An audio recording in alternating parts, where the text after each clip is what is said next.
السلام علیکم. جہاں وباسی ایک نئے یوٹیوب پروگرام کے ساتھ حاضر ہے. اسلام آباد ہائی کورٹ میں ایک مرتبہ پھر ایک نیا تنازعہ جس نے جنم لیا ہے، اور وہ معاملہ ہے ماسٹر آف دی روسٹر کا. جی ہاں، یہ وہی تنازعہ ہے جو سپریم کورٹ آف پاکستان میں ایک طویل عرصے تک زیر بحث رہا. لیکن اب یہی سوال اسلام آباد ہائی کورٹ میں اس وقت زیر بحث آیا جب ایک چلتا ہوا کیس جسٹس سردار اعجاز اسحاق صاحب کی عدالت سے لے کر جسٹس امین انعام امین منہاس صاحب کو سونپا گیا، تو انہوں نے ماسٹر آف دی روسٹر کے سوال کے اوپر کہ master of the roster chief justice ہے یا کوئی اور، لارجر بینچ کے لیے معاملہ بھیج دیا ہے. یہ کنٹروورسی کیا ہے، اس کے اوپر تفصیل سے بات کریں گے. دو ججز کو ایک ذمہ داری سونپی گئی، کام سونپا گیا. انہوں نے آج پروسیڈنگ بھی کی. آج کی عدالتی کارروائی جو اسلام آباد ہائی کورٹ میں نے دیکھی، جسٹس بابر ستار صاحب اور جسٹس سردار اعجاز اسحاق صاحب کی کورٹ نے جس طرح سے کیس چلائے اس پہ بھی ایک نظر ڈالیں گے. اور پھر ایک اہم سوال اسی سے جڑا ہوا جو خاصا اہم ہے، اس کے اوپر بھی بات کریں گے. اور وہ معاملہ جو ہے وہ خاصا اہم ہے کہ یہ جو دباؤ والی بات ہے یا فورس والی بات جو ہے وہ آج اسلام آباد ہائی کورٹ میں جو ہے وہ کی گئی. اور یہ بھی کہا گیا جی کہ 9 بجے پہنچنے کی جو نئی ہدایت جاری کی گئی تھی، اس کا پس منظر کیا ہے. اس کے اوپر آج جسٹس اعجاز اسحاق صاحب نے ایک وکیل ہیں، ان سے ایک مکالمہ بھی بڑا اہم ہوا، تو اس پہ بھی بات کریں گے. تفصیلات میں جانے سے پہلے ایک آپ سے ریکویسٹ ضرور ہوگی کہ چینل سبسکرائب کر لیں تاکہ نئی آنے والی ویڈیو یا اپڈیٹ آپ کو بر وقت مل سکے. سب سے پہلے آپ کو جو انفارمیشن ہے وہ شیئر کرتے ہیں، اور پھر اس کا تھوڑا سا بیک گراؤنڈ بھی شیئر کریں گے کہ یہ معاملہ جو ہے وہ اب اس کے اوپر یہ کس طرف بات جائے گی. تو ہوا یوں جی کہ آج عافیہ صدیقی کیس میں عدالتی حکم عدولی پر وزیر اعظم اور کابینہ کو توہین عدالت کے شوکاز نوٹسز جاری کرنے کے کیس میں جسٹس انعام امین منہاس کا بننے والا جو بینچ ہے وہ ٹوٹا ہے، اور جسٹس انعام امین منہاس صاحب نے لارجر بینچ کے لیے فائل چیف جسٹس اسلام آباد ہائی کورٹ سرفراز ڈوگر کو بھیجی ہے. اور جسٹس انعام امین منہاس نے کہا کہ میں اس معاملے پر لارجر بینچ کی تشکیل کے لیے فائل چیف جسٹس کو بھجوا رہا ہوں. اس کیس کا فیصلہ سنگل رکنی بینچ نہیں بلکہ لارجر بینچ کرے گا. اور اس کی وجہ یہ بتائی گئی کہ چیف جسٹس کے ماسٹر آف دی روسٹر ہونے کے نقطے پر لارجر بینچ تشکیل دینے کا یہ فیصلہ کیا گیا ہے، اور اسی نقطے کے اوپر یہ فائل چیف جسٹس اسلام آباد ہائی کورٹ جسٹس سرفراز ڈوگر صاحب کو بھجوائی گئی ہے. وکیل ہیں عافیہ صدیقی کے عمران شفیق، انہوں نے کہا جی کہ یہ معاملہ کافی پیچیدہ ہو گیا ہے. انعام امین منہاس صاحب نے کہا جی کہ یہ کوئی پیچیدہ معاملہ نہیں ہے، میرا فیصلہ ہے ماسٹر آف دی روسٹر سے متعلق موجود ہے، چیف جسٹس کے ماسٹر آف دی روسٹر کے حوالے سے میرا فیصلہ موجود ہے. عمران شفیق صاحب نے ایڈوکیٹ ہیں، انہوں نے کہا کہ آپ نے کہا ہے کہ chief justice master of the roster ہے، میں نے وہ فیصلہ پڑھا نہیں ہے. جسٹس انعام امین منہاس صاحب نے کہا جی کہ منیف صاحب کی بھی یہی رائے تھی، میں نے بھی وہی فیصلہ دیا ہے، اور میرا فیصلہ ہے کہ master of the roster chief justice ہے. دوسری رائے یہ آئی کہ وہ نہیں ہے. اب دو آراء یعنی دونوں آراء ایک دوسرے سے ٹکرا رہی ہے، تو یہ معاملہ لارجر بینچ کو بھیج رہا ہوں.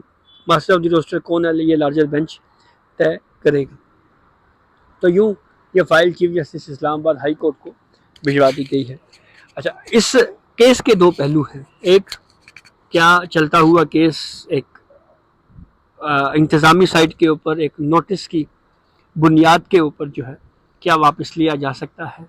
یہ وہ سوال ہے جو بہت اہم ہے، اور یہ سوال جو ہے وہ عدالتی تاریخ میں پہلے بھی زیر بحث رہا. اور دوسرا ماسٹر آف دی روسٹر کا سوال ہے. یہ دونوں سوال اس کا ایک تاریخی پس منظر ذرا آپ سے بیان کرتے ہیں. پہلے اس بات پہ آتے ہیں کہ کیا ایک انتظامی آرڈر کے ذریعے ایک پینڈنگ میٹر، ایک پارٹ ہیڈ میٹر، ایک ایسا کیس جو زیر التوا ہو، جس کے اوپر پروسیڈنگ ہو چکی ہوں، ٹھیک ہے، عدالتی فیصلے کورم نان جوڈس فیصلہ بھی کہا جاتا ہے جی کہ یہ فلاں فیصلہ جو ہے وہ عدالت کو یہ اختیار ہی نہیں تھا، اس نے اختیار سے تجاوز کیا، لیکن پھر بھی وہ جوڈیشل آرڈر تو ہے، اور جوڈیشل آرڈر کو تھرو جوڈیشل آرڈر ہی جو ہے وہ ختم کیا جا سکتا ہے.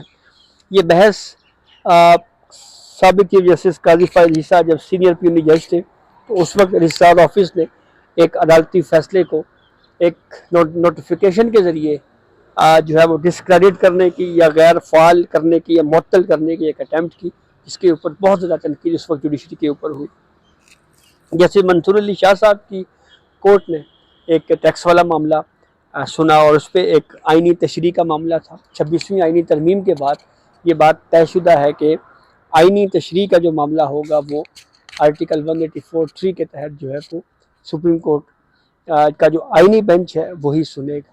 تو اس کے اوپر ایک ڈسکشن چل گئی کہ جیسے منصور علی شاہ اس کیس کو نہیں سن سکتے تھے، وہاں بھی کہا گیا یہ کنٹمپٹ آف کورٹ ہوئی. وہ فیصلہ بھی کورم نان جوڈس تھا، لیکن اس فیصلے پہ جو نظر عباس ہے انہوں نے اس فیصلے کے خلاف اپیل فائل کی. اس کے اوپر ایک بڑا بینچ بنا اور بڑے بینچ نے اس فیصلے کو ٹرن ڈاؤن کیا، اس فیصلے کو ختم کیا گیا. تو یہ پریسیڈنٹس تو بہرحال جو ہے وہ سپریم کورٹ آف پاکستان کی حد تک ہے. تو یہ جو اسلام آباد ہائی کورٹ کی طرف سے یہ ایک روایت اگر ہم دیکھیں یا کچھ اس طرح کی مثالیں جو قائم ہو رہی ہیں کہ ایک پینڈنگ کیس کو اس طرح سے جو اس کیس کو جو ہے وہ ایک نوٹیفیکیشن کے ذریعے یا انتظامی ایک آرڈر کے ذریعے جو ہے وہ لے لینا، یہ مثال جو ہے یہ ماضی میں بھی اگر کوئی اس طرح کی روایت رہی تو اس کے اوپر تنقید کی گئی اور یہ کہا گیا کہ یہ درست عمل نہیں ہے. جہاں تک یہ بات کہ کیبنٹ کو بھی نوٹس اور فلاں کو بھی نوٹس اور فلاں کو بھی نوٹس، تو وہ بات بھی بالکل درست ہے کہ وہ جس انداز میں اس کیس کو جسٹس اعجاز اسحاق صاحب نے پروسیڈ کیا، میرے خیال میں اس طرح سے نہیں کیا جانا چاہیے تھا. اس کے اوپر بھی ہم ایک تنقیدی ویو جو ہے وہ آلریڈی دے چکے ہیں. دوسرا پہلو اس کا ہے ماسٹر آف دی روسٹر کا. عمر عطا بندیال صاحب چیف جسٹس آف پاکستان تھے اور سینئر پیونی جج جسٹس قاضی فائز عیسیٰ صاحب تھے. اس وقت ماسٹر آف دی روسٹر والے ایشو کے اوپر کنٹروورسی اس وقت پیک پہ پہنچے جب پارلیمنٹ نے ایک قانون بنایا، پریکٹس اینڈ پروسیجر قانون، اور اس میں یہ بات ایک تو آئی جی کے جو 184(3) کا کیس ہوگا وہ اس کے لیے بینچ کی تشکیل کا جو معاملہ ہے وہ صرف چیف جسٹس آف پاکستان جو ہے وہ خود ہی اس معاملے کو یا سو موٹو پاور جو ہے وہ خود ہی طے نہیں کر سکتے، بلکہ وہ 3 ممبر ججز کر دیے گئے، یعنی وہ پاور جو ہے وہ تقسیم ہوئی. تو وہ کنٹروورسی جو ہے وہ اس وقت برقرار رہی کیونکہ اس پہ اسٹے دے دیا گیا تھا اس وقت عمر عطا بندیال صاحب کے دور میں. لیکن پھر بعد میں قاضی فائز عیسیٰ صاحب جب چیف جسٹس آف پاکستان بنے تو سب سے پہلے انہوں نے جس کیس کو سماعت کے لیے فکس کیا وہ پریکٹس اینڈ پروسیجر کا وہ قانون تھا، جس کو سپریم کورٹ نے سسپینڈ کر دیا تھا. اور پھر پروسیڈ آگے بڑھا اور پھر ایک میجورٹی ججمنٹ کے ذریعے اس قانون کو درست قرار دیا گیا. یہ بات درست ہے کہ جیسے منیب صاحب کی اس میں اقلیتی رائے تھی کہ master of the roster chief justice ہے، کیونکہ جیسے منیب اختر صاحب کا ہی پہلے ایک فیصلہ ماسٹر آف دی روسٹر کے حوالے سے آرٹیکل 184(3) کے تحت جو پٹیشن فائل ہوئی تھی اس کے اوپر ایک فیصلہ جو ہے وہ ان کے بینچ کا جو جیسے منیب اختر صاحب نے تحریر کیا تھا وہ آ گیا تھا. لیکن پریکٹس اینڈ پروسیجر کیس میں اس کو درست قرار دیا گیا جب لا کو، تو اس کے بعد جو ہے وہ صورتحال بالکل واضح ہو چکی تھی، معاملہ طے ہو چکا تھا، کلیئر ہو چکا تھا.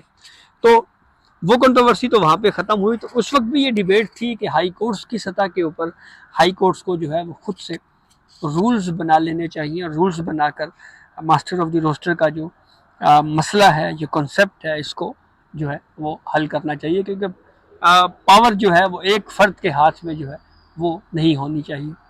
یہ ڈیبیٹ بہت وقت تک رہی اور یہ بات بھی کی جاتی رہی جی کہ اگر رولز نہیں بن رہے تو پارلیمنٹ کو لا بنا دینا چاہیے.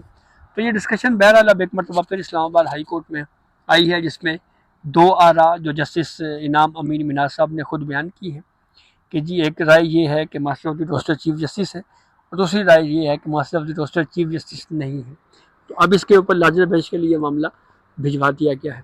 اچھا، اس عافیہ صدیقی والے کیس کا ایک پہلو اور بھی ہے، اور وہ پہلو یہ ہے جناب کہ وہ جو نوٹسز ہوئے تھے وزیر اعظم کو، کابینہ کو، وہ نوٹسز سرو ہی نہیں ہوا.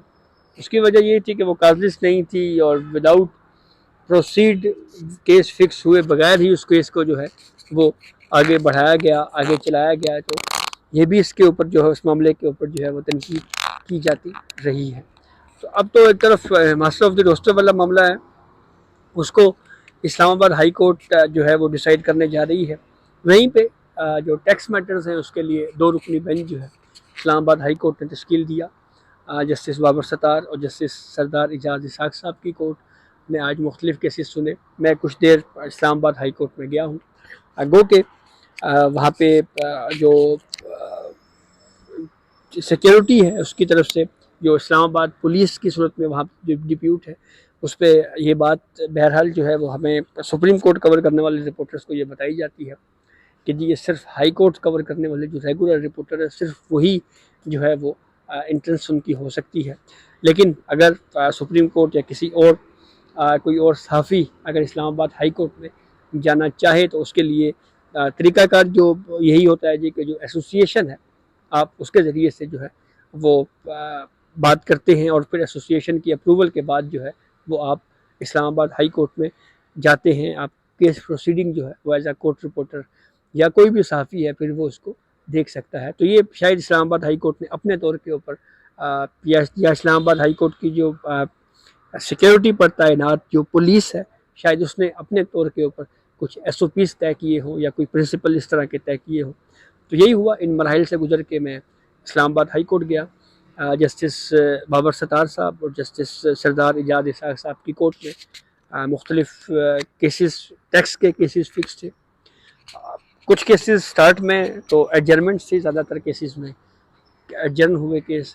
اچھا ایک کیس جس میں ملک قمر افضل صاحب وکیل تھے ان کے جونیئر پیش ہوئے. انہوں نے کہا جی کہ ملک قمر افضل صاحب جو ہیں وہ سپریم کورٹ گئے ہیں تو اگر آپ کہیں تو میں ان کو کال کر لوں.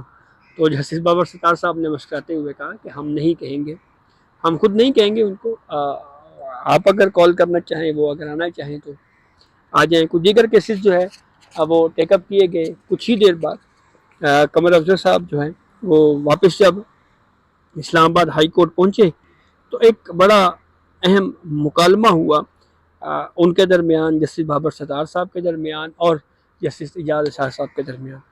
جب ٹیکس مقدمات کی خصوصی ڈویژن بینچ میں مقدمات کا سماعت کا آغاز ہوا تو ملک قمر افضل صاحب نے کہا جی کہ میں تو 9 بجے سے جو ہے وہ اسلام آباد ہائی کورٹ میں ہوں اور 9 بجے سے رہا اور تقریباً 11:15 بجے تک جو ہے وہ یہاں پہ رہا. تو مجھے تو فورسفلی یہ بات کہی گئی تھی کہ جو ڈی بی ہے یعنی یہ 2 رکنی بینچ ہے ٹیکس کیسز سننے والا اس نے آغاز 9 بجے کرنا ہے.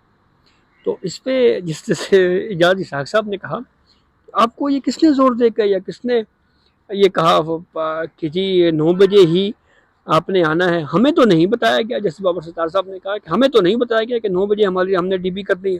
ہم نے پوچھا کہ کوئی نوٹیفیکیشن ہے کہ ہم نے 9 بجے ڈی بی کرنی ہے. جیسے بابر ستار نے کہا کہ ہم تو فارغ ہی بیٹھے تھے لیکن 9 بجے ڈی بی نہیں کر سکتے تھے. تو بہرحال اس کیس میں بھی پروسیڈنگ آگے بڑھی. عدالت نے اس کیس کا جب آرڈر اپنے کورٹ میں لکھوایا تو جسٹس اعجاز اسحاق صاحب نے آخر میں ایک مرتبہ پھر پوچھا ملک قمر افضل صاحب سے کہ آپ نے یہ نہیں بتایا کہ آپ کو کس نے یہ زور دے کے کہا تھا کہ آپ نے لازمی 9 بجے اسلام آباد ہائی کورٹ پہنچنا ہے. تو قمر افضل صاحب نے کہا جی کہ میں اس سوال کا جواب جو ہے وہ نہیں دے سکتا, میں معذرت چاہتا ہوں. تو یہ کچھ کورٹ پروسیڈنگ کا آنکھوں دیکھا حال جو ہے وہ آج اسلام آباد ہائی کورٹ میں رہا. تو اب ماسٹر آف دی روسٹر کا جو بحث ہے وہ اسلام آباد ہائی کورٹ میں اب دوبارہ سے جو ہے وہ چلے گی اور اس کے اوپر دیکھتے ہیں کیا پرنسپل سیٹ ہوتا ہے. تو یہ اب تک کی اپڈیٹ تھی جس سے ہم نے آپ کو آگاہ کیا. اپنے فیڈ بیک سے ضرور آگاہ کیجیے گا. اجازت دیجیے, اللہ حافظ.